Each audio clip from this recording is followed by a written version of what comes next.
And as we deal with heat here, no hurricanes, that's good. So we're going to get over to meteorologist Robert Suhr. Fred is the what named storm of the hurricane season? I think it's the 5th or 6th named storm. But the one thing you have to remember, we were shown that flooding rescue video, is you have to treat the atmosphere as a fluid.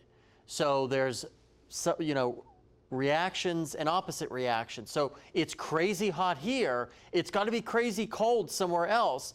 And it's crazy cold in South America right now. I mean, I've seen images on social media of snow in parts of South America where it hasn't snowed in 20 or 30 years. Same thing where it's super dry, it's super wet somewhere else.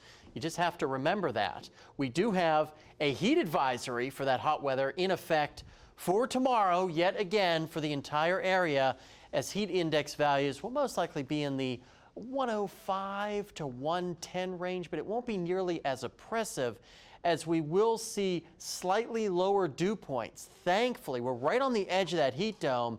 And as I said earlier in the show, you get out to the west in Oklahoma, dew points are struggling to get out of the 40s, which is nice and dry. But still tomorrow, heat indices, like I said, 105 to 110. Today in Fayetteville, you got up to 94 degrees, 4 degrees above your average. Another warm morning low of 75. Meanwhile, in Fort Smith, also 4 degrees above your average. You got a second day in the row so close to 100, but you just couldn't creep over that hurdle. Again, 99 today. Still warm in some locations, into the 80s still. A few locations have dipped at this hour into the upper 70s, and those temperatures will continue to drop. We talked about those dew points that are continuing to fall off. By tomorrow afternoon, look at some of these, quite comfortable in terms of dew points. It's still going to be 97, but with a 63-degree dew point, that heat index might only be 100. And then waking up Friday morning, still manageable dew points, and then Friday evening, about the same thing, not as oppressive as it has been. We're also watching a cool front, not a cold front, but a cool front that is going to try to slide through the area. It could spark some showers and thunderstorms Friday afternoon and evening. I think the model's kind of overdoing the coverage here. Just remember that it could rain in your area basically at any point all weekend, depending on where that front might stall. And that would continue our rain chances, not just Saturday, but also Sunday. Into Monday, we could see scattered showers, as well as Tuesday. So getting back into that unsettled pattern that we've been dealing with.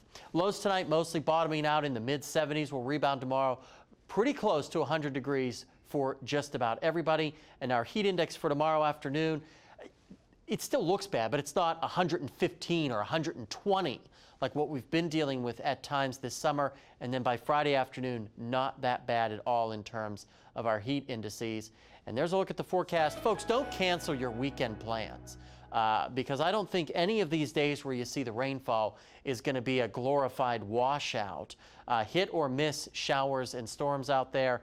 And then we'll see those temperatures mostly into the mid-80s by the time we get to next week, which is a handful of degrees below average. Same thing for the River Valley. Another hot one on Thursday and Friday, but then that rain chances move into the area, and then temperatures start to slide slightly below normal, which is always nice after we've been flirting with 100 degrees.